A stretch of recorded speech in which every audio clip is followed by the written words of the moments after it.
প্রথম অভিনন্দন জানাবো যে তারা এই যে রাজ্যে 294টা আসনের মধ্যে অন্তত একটা বামপন্থীদেরকে এখানে প্রতিনিধি পাঠিয়েছে। ডোমকলের মানুষকে আমি হার্দিক অভিনন্দন জানাবো পার্টির পক্ষ থেকে এবং আমার পক্ষ থেকে। আর যেটা হচ্ছে যে আমাদের লড়াই সবসময় সংখ্যার উপর ডিপেন্ড করে হয় না। সংখ্যা এক থাকলেও 100র কাজ করা যায়, আবার 294টা সিট থাকলেও দেখা যাচ্ছে বেশিরভাগ বিধানসভার বিধায়ক আমরা ঘুমায় না হলে হচ্ছে যে গঙ্গার ধারে বেড়াতে যায়। যার ফলে একা থাকলেও সেই ভূমিকা পালন করা যায় যদি ইচ্ছা থাকে, উইল থাকে পলিটিক্যাল।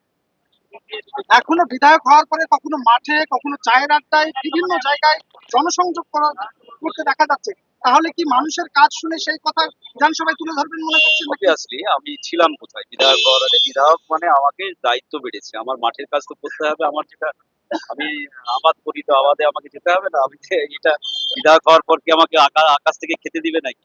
যার ফলে সেগুলো তো হবে, স্বাভাবিক জীবনযাপনটাই তো আমাদের কমিউনিস্টদের এটাই ধারা। সেখান থেকে বিচ্যুত হওয়া মানে আপনি উল্টো করছেন। বারবার বলছেন 1 থেকে 100 হবো, দাঁড়ান না।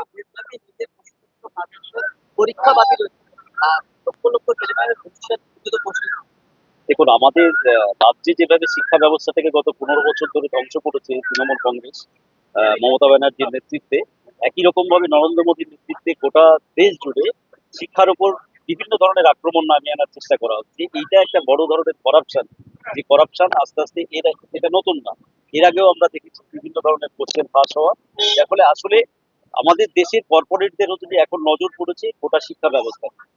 যার ফলে কর্পোরেট যখন নজর পড়ে, আর যদি কর্পোরেটের প্রো কর্পোরেট সরকার হয়, তাহলে শিক্ষা ব্যবস্থাটাকে লাটে তোলার যা যা করা দরকার সেটা করছে একদিকে নরেন্দ্র মোদী বসে।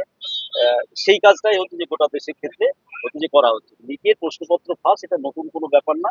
আসলে শিক্ষা ব্যবস্থা যেটা সরকারি আছে সেইটা সম্পর্কে মানুষের যে বিশ্বাস, ভরসা, সেইটাকে আগে ভুলিয়ে দাও বা হচ্ছে যে করে দাও, এটা তারই চক্রান্ত। দাদা, আপনাদের বামেদের ছাত্র সংগঠনের দাবি ছিল বন্ধ প্রাইমারি স্কুল খোলবার।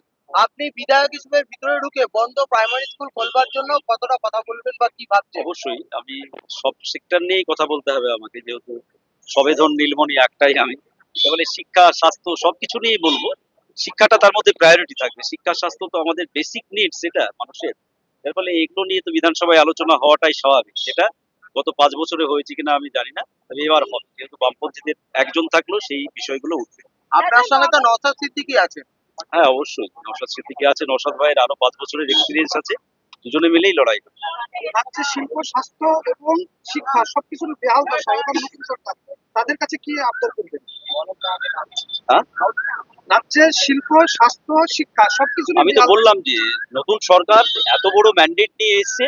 আমি তো বললাম যে হিন্দু মুসলমান মন্দির মসজিদ অনেক তো হলো ভোটে জেতার জন্য।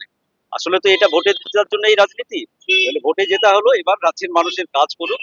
শিক্ষা স্বাস্থ্য যা যা আছে সেগুলো নিয়ে হচ্ছে যে এবারে এই সরকার কাজ করবে।